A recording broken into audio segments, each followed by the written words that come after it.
Hello student. তো আমরা class 12-এর রাসায়নিক গতিবিদ্যা চ্যাপ্টার পড়ছিলাম, যেখানে আজকে আমরা আলোচনা করব যে রাসায়নিক বিক্রিয়ার ক্রিয়া কৌশল। ঠিক আছে, দেখো কোনো একটা যদি রাসায়নিক বিক্রিয়া দেওয়া থাকে, সেই রাসায়নিক বিক্রিয়া দেখে তো আমরা সেই বিক্রিয়াটা কোন ধরনের বিক্রিয়া সেটা তো আমরা বলতে পারি না, তাই তো? তাহলে আমরা রাসায়নিক বিক্রিয়ার ক্রিয়া কৌশল দেখে বলবো যে কোনো একটা বিক্রিয়া যে সেটা মৌলিক বিক্রিয়া না জটিল বিক্রিয়া। ঠিক আছে, তাহলে আমরা এই বিক্রিয়ার ক্রিয়া কৌশলের উপর ভিত্তি করে, ঠিক আছে, বিক্রিয়ার ক্রিয়া কৌশলের উপর ভিত্তি করে বিক্রিয়াটাকে দুভাগে ভাগ করি। এক নম্বর হচ্ছে মৌলিক বিক্রিয়া, ঠিক আছে, মৌলিক বিক্রিয়া। আর দু নম্বর হচ্ছে জটিল বিক্রিয়া।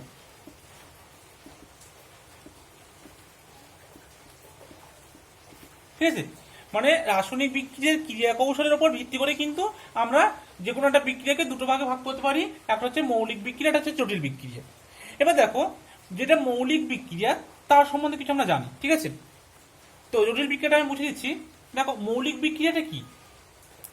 মৌলিক বিক্রিয়ার ক্ষেত্রে এটা হয় একটা একক ধাপ সম্পন্ন, ঠিক আছে। মৌলিক বিক্রিয়াকে আবার আমরা একক ধাপ সম্পন্ন বিক্রিয়াও বলি, একক ধাপ সম্পন্ন বিক্রিয়া। মানে কি, এই বিক্রিয়াটা একটা ধাপে সম্পন্ন হয়, ঠিক আছে। মৌলিক বিক্রিয়ার ক্ষেত্রে তাহলে এটি প্রথম পয়েন্ট লিখবে, যেটা একক ধাপ সম্পন্ন বিক্রিয়া, মানে একটি ধাপে সম্পন্ন হয়, ঠিক আছে, একটি ধাপে সম্পন্ন হয়। যদি আমরা এ সম্বন্ধে দ্বিতীয় পয়েন্ট লিখতে যাই, তাহলে সেখানে কি লিখবো না, এখানে কোনো অন্তর্বর্তী পদার্থ কিন্তু তৈরি হয় না, ঠিক আছে। কি বললাম, অন্তর্বর্তী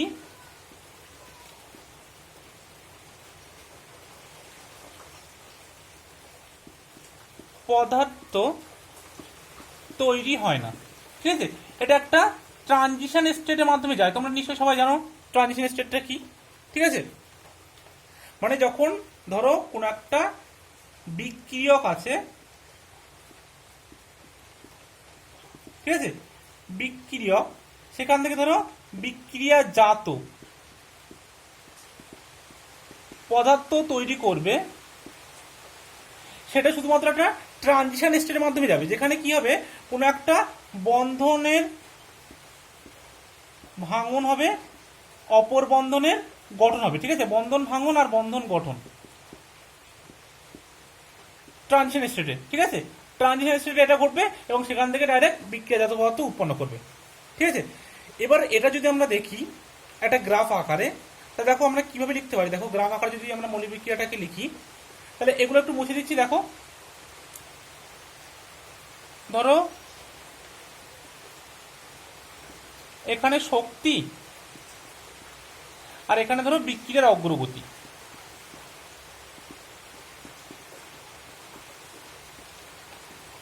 তাহলে ধরো এখানে হচ্ছে রিয়াক্ট্যান্ট আছে, এখানে ধরো প্রোডাক্ট আছে, ঠিক আছে। তো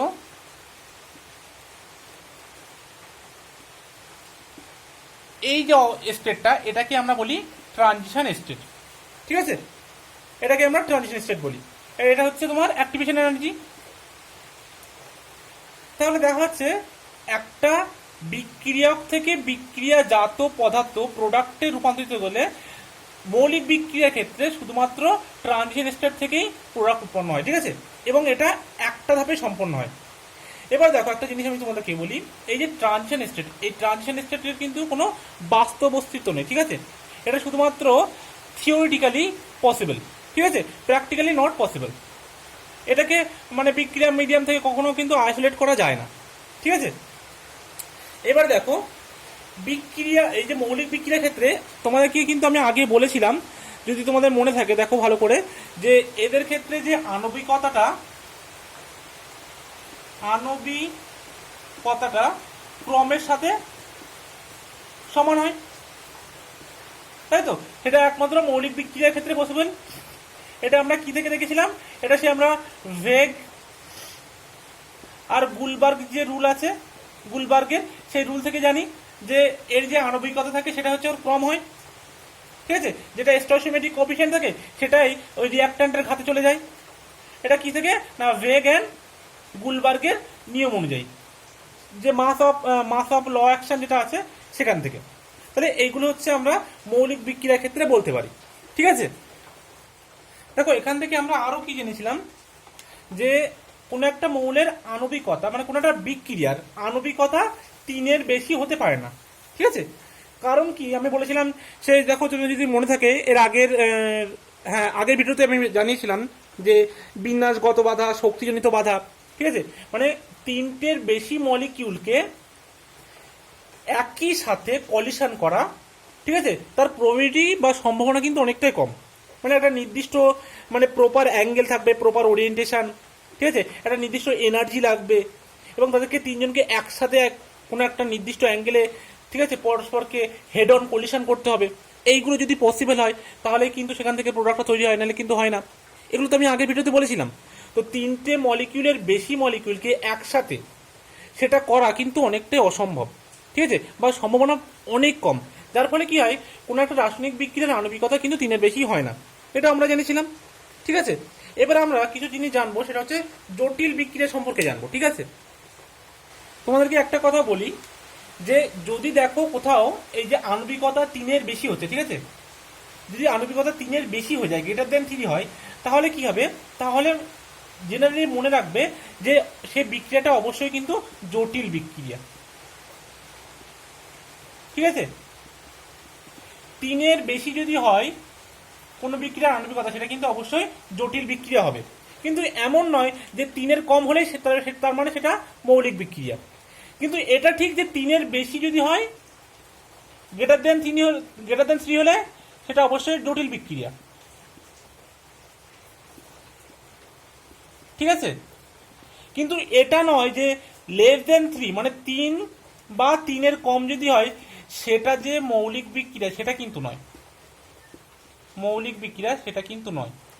এটা ঠিক যে যদি কোনো মৌলের আণবিকতা বা মলিকুলারিটি m যদি গ্রেটার দেন 3 হয় তাহলে সেটা অবশ্যই জটিল বিক্রিয়া, এটা ঠিক। কিন্তু 3-এর কম হলে সেটা যে মৌলিক বিক্রিয়া হবে, জটিল বিক্রিয়া হবে না, এটা কিন্তু ঠিক নয়। সেটা জটিল বিক্রিয়াও হতে পারে, আবার মৌলিক বিক্রিয়াও কিন্তু হতে পারে। বোঝা গেল? এবার আসছি আমরা জটিল বিক্রিয়া। তাহলে আমি এটা মুছে দিলাম মৌলিক বিক্রিয়া সম্পর্কে।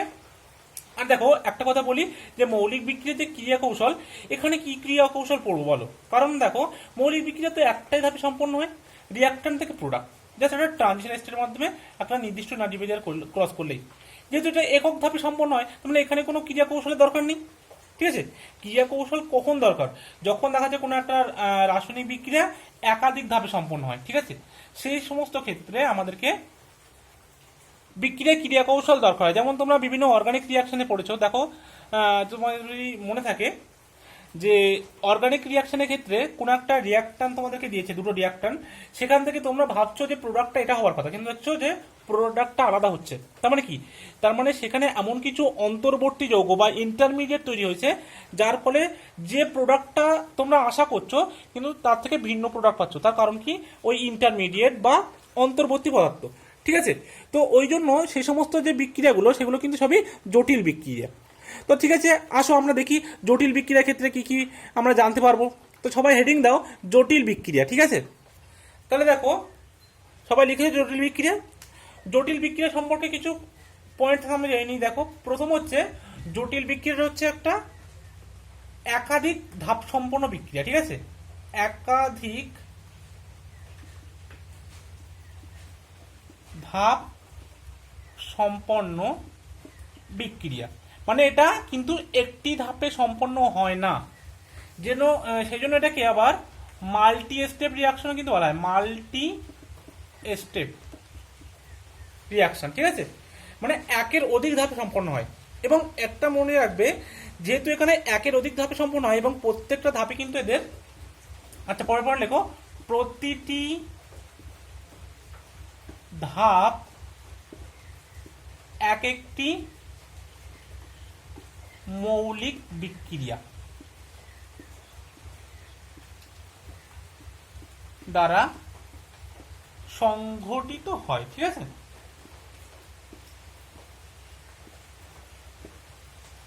কি বললাম? প্রতিটি ধাপ এক একটি মৌলিক বিক্রিয়া দ্বারা সংঘটিত হয়। বুঝে গেল?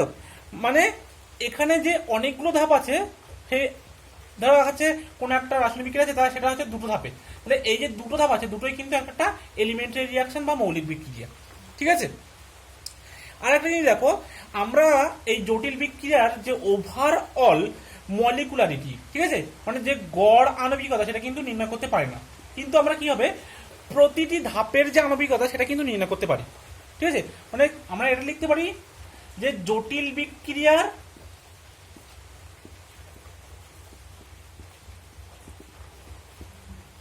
প্রতিটি ধাপের আণবিকতা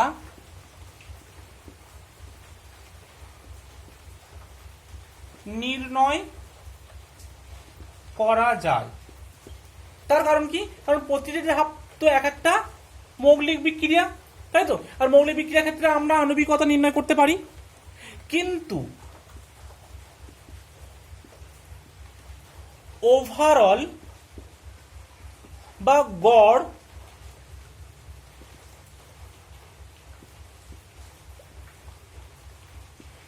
ওভারঅল মলিকুলারিটি নির্ণয় করা যাবে না। ঠিক আছে,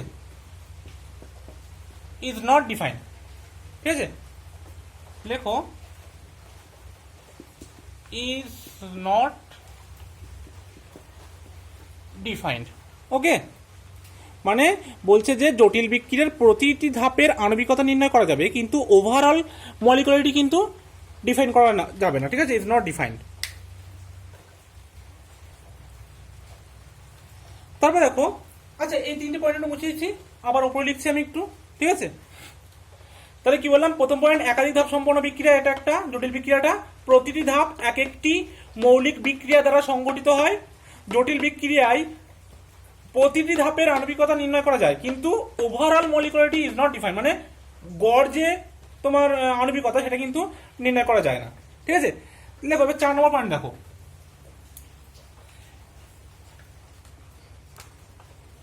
এর যে বিক্রিয়ার হার, ঠিক আছে, বিক্রিয়ার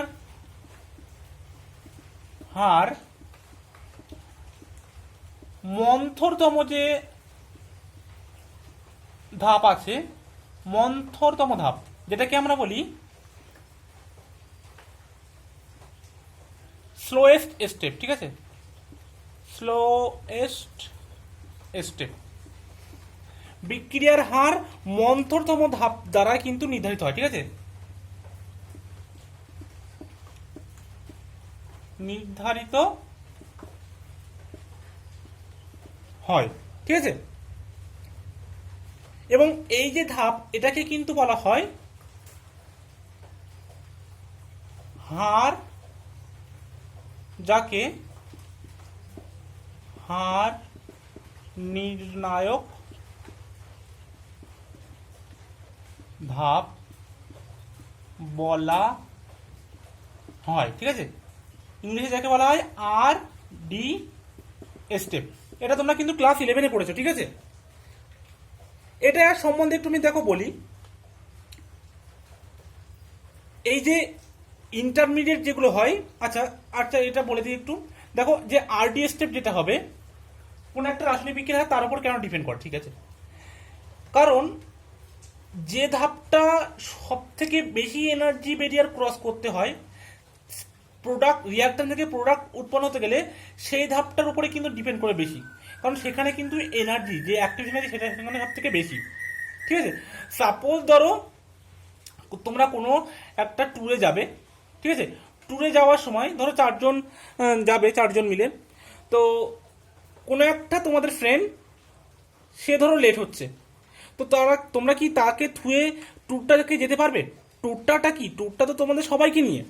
তাহলে সেই যে তোমাদের যেখানে শুরু থেকে গন্তব্যস্থলে পৌঁছাতে গেলে তোমাদের যে এই যে পুরো পথটা, এই যে পথে যাওয়ার যে হারটা কার উপর ডিপেন্ড করছে? যে বন্ধুটা খুব দেরি করছে, যে আসতে দেরি হচ্ছে, তার উপর ডিপেন্ড করছে। মানে কি, ঠিক বিক্রিয়াটাও ঠিক ওরকম ভাবে ধরতে পারো যে কোনো একটা বিক্রিয়া যখন রিয়াক্ট্যান্ট থেকে প্রোডাক্টে যাবে, তখন যে স্টেপটা সব থেকে স্লোয়েস্ট স্টেপ বা আরডি স্টেপ, ঠিক আছে, তার উপরে কিন্তু ডিপেন্ড করে বিক্রিয়ার হারটা। ঠিক আছে, এরকম ভাবে তোমরা ভাবতে পারো। এবার আসি তার পরের পয়েন্টে, দেখো 5 নম্বর পয়েন্ট, সেটা হচ্ছে এই রিয়াকশনের ক্ষেত্রে যে ইন্টারমিডিয়েট মানে অন্তর্বর্তী যে পদার্থটা উৎপন্ন হবে, ঠিক আছে, সেটা কিন্তু রেট ল ইকুয়েশনে লেখা যাবে না, ঠিক আছে।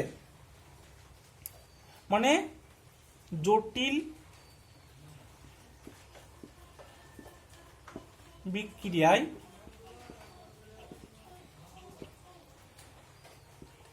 এক বা একাধিক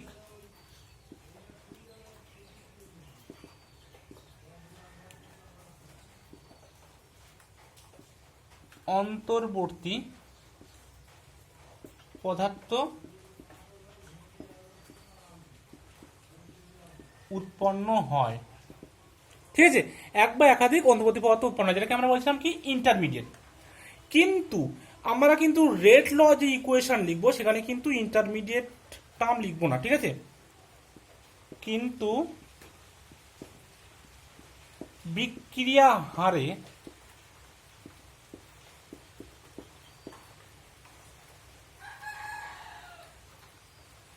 আমরা এটাকে লিখবো না, ঠিক আছে। মানে আমরা যখন রেটটা লিখি, রেট ইকুয়াল টু কি লিখি, কে, এখানে রিয়াক্টান্ট থাকতে পারে, ঠিক আছে। এখানে কি কি থাকতে পারে, রিয়াক্ট্যান্ট থাকতে পারে, প্রোডাক্ট থাকতে পারে, ক্যাটালিস্ট থাকতে পারে, ঠিক আছে, বিক্রিয়ক, বিক্রিয়াজাত পদার্থ, অনুঘটক, এগুলো থাকতে পারে, কিন্তু কোনো ইন্টারমিডিয়েট কিন্তু এখানে থাকবে না, সেটাই বলা হচ্ছে। বুঝে গেল? আচ্ছা, এই যে আরডি স্টেপের এই যে 4 নম্বর যে পয়েন্টটা আছে, এই পয়েন্টটা একটু ব্যাখ্যা করছি আমি একটা গ্রাফের দ্বারা। তো এগুলো আমি মুছে দিচ্ছি, ঠিক আছে। দেখো, এই যে আরডি স্টেপ বা স্লোয়েস স্টেপের যে গল্পটা বললাম, যে যেটা কিনা যার উপরে বিক্রিয়ার হারটা নির্ভর করে, সেটা একটু বলছি, ঠিক আছে। সাপোজ ধরো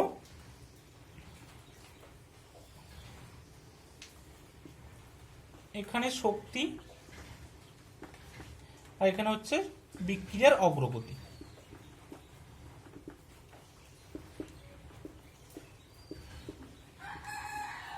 ধরো এখানে আছে তোমার রিয়াক্ট্যান্ট, এখানে আছে ধরো তোমার প্রোডাক্ট, ঠিক আছে। সাপোজ ধরো রিয়াকশনটা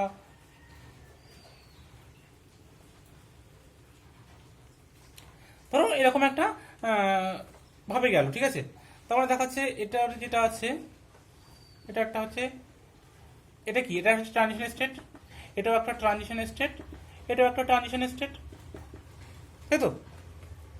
আর এগুলো কি, এগুলো সব হচ্ছে একটা একটা ইন্টারমিডিয়েট। সাপোজ ধরো এটা এক্স, এটা ধরো ওয়াই, ঠিক আছে।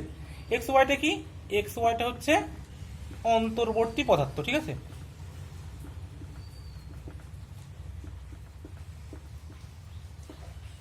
আচ্ছা, এটাকে আমি ট্রানজিশন স্টেট 1 বলছি, এটা ট্রানজিশন স্টেট 2 বলছি, এটাকে ট্রানজিশন স্টেট আমি 3 বলছি। এবার দেখো, এই যে অন্তর্বর্তী পদার্থগুলো উৎপন্ন হয়েছে সেগুলো কি, সেগুলো খুব কিন্তু এই যে রিয়াক্ট্যান্ট বা প্রোডাক্টের তুলনায় কিন্তু অস্থায়ী। কারণ দেখো এদের এনার্জিটা কি, এদের যে এনার্জিটা আছে সেটা রিয়াক্ট্যান্ট বা প্রোডাক্টের থেকে অনেক বেশি, তাহলে কি এরা অস্থায়ী, আনস্টেবল, ঠিক আছে। এবং দেখো এই যে বিক্রিয়াটা এই রিয়াক্ট্যান্ট থেকে প্রোডাক্টে যাচ্ছে, সেটার যে স্লোয়েস স্টেপ কোনটা, যেখানে কিনা এই এনার্জি ব্যারিয়ারটা সব থেকে বেশি, ঠিক আছে, যাকে কিনা বেশি পরিমাণ এনার্জি ব্যারিয়ার ক্রস করতে হচ্ছে। এখানে অ্যাক্টিভেশন এনার্জিটা কত, এইটুকু, এখানে কতটুকু, এইটুকু। মানে এখানে সব থেকে আমরা যদি দেখি, আচ্ছা এটাকে আমি একটু আরো ছোট করে দিই, সাপোজ ধরো এটা এই, ঠিক আছে। তাহলে দেখো এখানে সব থেকে অ্যাক্টিভেশন এনার্জি কোনটা বেশি, এই যে ট্রানজিশন স্টেট 1 এর ক্ষেত্রে এটা হচ্ছে তোমার সব থেকে এনার্জি বেশি লাগছে, তাই তো। মানে ধরো রিয়াক্ট্যান্ট থেকে যদি এরকম প্রোডাক্ট হতে যায়, ঠিক আছে, তাহলে আমরা যদি এটাকে আমরা ক্রিয়া কৌশল যদি এখানে দেখাই, ক্রিয়া কৌশলটা দেখো কি হচ্ছে, প্রথমে আর থেকে এক্স হচ্ছে, তাই তো, আর থেকে এক্স, আবার এক্স থেকে কি হচ্ছে ওয়াই, আর ওয়াই থেকে কি হচ্ছে পি। এবার এগুলোকে যদি আমরা যোগ করে দিই, দেখো তাহলে দেখো এই এক্স এক্স কেটে যাচ্ছে, ওয়াই ওয়াই কেটে যাচ্ছে, তাহলে হচ্ছে কি আর থেকে পি, তাই তো। এবার দেখো এটাকে যদি আমরা এর রেটটাকে যদি আমরা K1, এর রেটটাকে যদি K2, এর রেটটাকে আমরা K3 ধরি, তাহলে রিয়াক্ট্যান্ট থেকে যদি প্রোডাক্ট হয় তাহলে এটা ধরো ফার্স্ট স্টেপ, ঠিক আছে, এটা হচ্ছে তোমার সেকেন্ড স্টেপ, এটা হচ্ছে তোমার হচ্ছে থার্ড স্টেপ। তাহলে দেখো এখানে যে বিক্রিয়ার হারটা, ঠিক আছে, তাহলে কোন কিসের উপর ডিপেন্ড করবে? এই যে ফার্স্ট স্টেপ আছে এর উপরে কিন্তু ডিপেন্ড করবে। কারণ কি, এর অ্যাক্টিভেশন এনার্জি অনেক বেশি এবং এটাই হচ্ছে তোমার স্লোয়েস্ট স্টেপ, ঠিক আছে, স্লোয়েস্ট, বা যেটাকে আমরা আরডি স্টেপ বলছি, ঠিক আছে, এটা আরডি স্টেপ, কারণ এর অ্যাক্টিভেশন এনার্জিটা অনেক বেশি, সেই জন্য। বোঝা গেল? আর সব থেকে ফার্স্ট স্টেপ কোনটা দেখো, এই যে এক্স থেকে ওয়াই হচ্ছে এর অ্যাক্টিভেশন এনার্জিটা সব থেকে কম, তাহলে এই যে এক্স থেকে ওয়াই, এই যে সেকেন্ড স্টেপ, এটা কিন্তু ফার্স্ট স্টেপ, ঠিক আছে, এই তিনটের মধ্যে এটাও কিন্তু ফার্স্ট এর তুলনায়, কিন্তু সব থেকে ফার্স্ট স্টেপ কোনটা? এটা। তাহলে এটা কি, এটা কিন্তু সব থেকে দ্রুত উৎপন্ন হবে, ঠিক আছে, এবং এর অ্যাক্টিভেশন এনার্জিটা সব থেকে কম, সেই জন্য এটা ফার্স্ট। তাহলে দেখো তোমাদের যদি কেউ অন্তর্বর্তী পদার্থ নিয়ে কোশ্চেন করে যে অন্তর্বর্তী পদার্থটা কি, অন্তর্বর্তী পদার্থটা হচ্ছে দেখো, ধরো কোনো একটা রাসায়নিক এরকম একাধিক ধাপে হচ্ছে, ঠিক আছে, এরকম ধরো এটা যেমন তিনটে ধাপে হচ্ছে, তো এরকম ধরো একের অধিক ধাপে হচ্ছে যদি কোনো একটা রাসায়নিক বিক্রিয়া হয়, তাহলে কোনো একটা ধাপে ধরো উৎপন্ন পদার্থ, যেমন ধরো এই ধাপে এটা উৎপন্ন হয়েছে এক্সট্রা, ঠিক আছে, তাহলে কোনো একটা ধাপে যে উৎপন্ন পদার্থ সেটা কি হবে, পরবর্তী ধাপের বিক্রিয়ায় অংশগ্রহণ করবে, এবং অংশগ্রহণ করলে কি হবে, এটা কিন্তু নিঃশেষিত হয়ে যাবে, মানে এটা ইউজ হয়ে যাবে, ইউজ হয়ে ধরো আবার একটা অন্তর্বর্তী পদার্থ উৎপন্ন করলো, এটা কি হবে, এটা আবার পরবর্তী ধাপে ইউজ করা হবে, এবং এখানে কি হবে, এটা আবার নিঃশেষিত হয়ে যাবে, এবং ফাইনালি কি হবে, এটা কিন্তু মূল যে বিক্রিয়া, ঠিক আছে, মূল বিক্রিয়ার সমতাযুক্ত যে সমীকরণ আছে সেখানে কিন্তু এটা অ্যাবসেন্ট থাকবে। এটাই হচ্ছে কিন্তু তোমার অন্তর্বর্তী পদার্থ। এবং অন্তর্বর্তী পদার্থটা কি দেখো, যে রিয়াক্ট্যান্ট প্রোডাক্ট থাকে তার থেকে কিন্তু অস্থায়ী হয়, এবং তার সাথে কি হবে, এদের কি হয়, বিক্রিয়া যে সিস্টেম থেকে কিন্তু আইসোলেট করা যায় না, ঠিক আছে, এদেরকে আইসোলেট করা যাবে একদমই না, এবং যার জন্য কি হয়, এদের কিন্তু ওই রিয়াকশন রেটে লেখা হয় না, ঠিক আছে। দেখো তাহলে এটা একটু মুছছি এবার। এবার আমরা পড়লাম কি না, কোনো একটা বিক্রিয়ার অন্তর্বর্তী পদার্থ নিয়ে, ঠিক আছে, যেটা বিক্রিয়ায় উৎপন্ন তো হবে কিন্তু সেটা আবার পরবর্তী ধাপে গিয়ে নিঃশেষিত হয়ে যাবে, এবং বিক্রিয়ার যে মূল সমতা সমতা মানে সমীকরণ যেটা আছে, সেই মূল সমীকরণে কিন্তু এই যে ইন্টারমিডিয়েট বা অন্তর্বর্তী পদার্থ উৎপন্ন হচ্ছে তার কিন্তু কোনো স্থান নেই, ঠিক আছে, সেটা কিন্তু বিক্রিয়ায় উৎপন্ন হবে এবং বিক্রিয়ার মধ্যেই শেষ হয়ে যাবে, ঠিক আছে, এটা কিন্তু মূল সমীকরণে তার উপস্থিতি থাকবে না, ঠিক আছে। এটা গেল আমরা পড়লাম কোনো একটা বিক্রিয়ার অন্তর্বর্তী পদার্থ হিসেবে। এবারে আমরা বিক্রিয়ার হার নির্ণায়ক ধাপ নিয়ে একটু আলোচনা করি। দেখো বিক্রিয়ার হার নির্ণায়ক ধাপের একটা প্র্যাকটিক্যাল আমি উদাহরণ দিই, ঠিক আছে। সাপোজ ধরো একটা রিয়াকশন NO2 সাথে কার্বন মনোক্সাইডের বিক্রিয়ায় NO আর CO2 উৎপন্ন হয়, ঠিক আছে, এবং দেখা যাচ্ছে এই বিক্রিয়াটার হার, ঠিক আছে, যে রেট, সেটা হচ্ছে K ইন্টু NO2 তার স্কোয়ার। এটা হচ্ছে কোথা থেকে পেয়েছি আমরা, এটা এক্সপেরিমেন্টালি বা পরীক্ষালব্ধ ফলাফল থেকে পেয়েছি। তার মানে কি, আমরা যদি এমনি এটা পরীক্ষালব্ধ ফলাফল থেকে না জানতাম, এমনি আমরা যদি বার করতাম, তাহলে সেটা কি হতো, যে rate is equal to K into NO2 to the power 1 CO2 to the power 1, তাই তো। কিন্তু আমরা যে পরীক্ষালব্ধ ফলাফল থেকে যে বিক্রিয়ার হারটা পেয়েছি সেখানে দেখা যাচ্ছে শুধুমাত্র NO2 এর উপর ডিপেন্ড করছে, এই যে CO এর উপর ডিপেন্ড করছে না। তার মানে কি, এই যে বিক্রিয়াটা দেওয়া আছে সেটা নিশ্চয়ই মৌলিক বিক্রিয়া না, এটা অবশ্যই জটিল বিক্রিয়া, এবং এটা একাধিক ধাপে সম্পন্ন হয়, তাই তো। যদি মৌলিক বিক্রিয়া হতো তাহলে তার রেটটা এরকম নিশ্চয়ই এরকমই হতো, তাই তো। ভেগান গুলবার্গের রুল তো তাই বলে। তাহলে যদি এটা হচ্ছে না, পরীক্ষালব্ধ ফলাফল থেকে দেখা যাচ্ছে এই বিক্রিয়ার হার শুধুমাত্র NO2 কনসেন্ট্রেশনের উপর ডিপেন্ড করে, সিওর উপর ইন্ডিপেন্ডেন্ট থাকে, তার জন্য এটা হচ্ছে একটা জটিল বিক্রিয়া এবং এটি একাধিক ধাপে সম্পন্ন হয়। তাহলে দেখো এর যদি আমরা প্রতিটা ধাপগুলো লিখি, ঠিক আছে, স্টেপ 1, তাহলে দেখো ওখানে কি হয়, NO2টা আর একটা NO2-র সাথে বিক্রিয়া করে NO3 প্লাস NO উৎপন্ন করে, ঠিক আছে। আর স্টেপ 2-তে কি হয়, NO3 plus CO, NO2 plus CO2, এবং ওখানে তোমাকে বলেই দেয় বেশিরভাগ ক্ষেত্রে যে এটা দেখা হচ্ছে তোমার আরডি স্টেপ, ঠিক আছে, এখানে যে বিক্রিয়া ছিল তার রেটটা ছিল ধরো কে, আর এখানে যেটা ধরো এটা K1, এটা ধরো K2। তাহলে দেখো আমরা যদি সামগ্রিক বিক্রিয়াটা লিখি, ঠিক আছে, ওভারঅল রিয়াকশনটা যদি আমরা লিখি,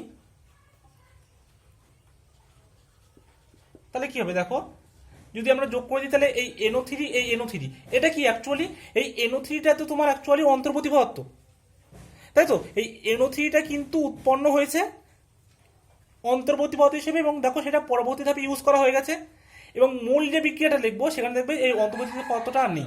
দেখো তাহলে এই NO2 এই NO2টা ক্যান্সেল হলো, তাহলে থাকছে NO2 প্লাস CO, তাহলে NO প্লাস CO2, তাই তো? এবং এখানে বিক্রিয়ার যে হার পরীক্ষাগত ফলাফল থেকে আমরা পেয়েছিলাম, তাহলে আমরা যদি এই যে RD স্টেপ এর যদি বিক্রিয়ার হারটা আমরা লিখি, R ইজিক্যাল টু কি, K1 into concentration of NO2 into concentration of NO2, আর এইটার ক্ষেত্রে আমরা কি লিখতে পারি, আরটা R is equal to K2 into concentration of NO3 into concentration of CO, তাই তো? তাহলে দেখো এই যে প্রথম যে বিক্রিয়াটার সমীকরণ আমরা লিখেছি, বিক্রিয়ার হার সমীকরণ, সেখানে হচ্ছে K1 into NO2 to the পাওয়ার 2, যেটা কিনা এই পরীক্ষার্থ ফলাফল থেকে যে হার সমীকরণটা পেয়েছিলাম তার সাথে ম্যাচ করছে, তাই তো? তাহলে দেখো এটা যেহেতু RD স্টেপ, এবং তার মানে কি এটা যেটা আছে সেটা অবশ্য ফার্স্ট, ঠিক আছে, এটা যদি স্লো স্টেপ হয় তাহলে এটা ফার্স্ট স্টেপ হবে, এবং সেটা দেখো এই পরীক্ষালব্ধ ফলাফলের সাথে ম্যাচ করছে স্লোয়েস্ট স্টেপের বা RD স্টেপের যে সমীকরণটা তার সাথে, ঠিক আছে? তাহলে আমরা বলতে পারি যে কোনো একটা রাসায়নিক বিক্রিয়ার হার সমীকরণ এটা কিন্তু ওই বিক্রিয়া যদি একাধিক ধাপে সম্পন্ন হয় তাহলে তার RD স্টেপের সাথে সমান হবে, বা তার RD স্টেপের উপর ডিপেন্ড করেই তার হার সমীকরণটা বার হবে, ঠিক আছে? এটাই ছিল আজকের লাস্ট টপিক। তো আজকে এই পর্যন্ত হচ্ছে, ঠিক আছে।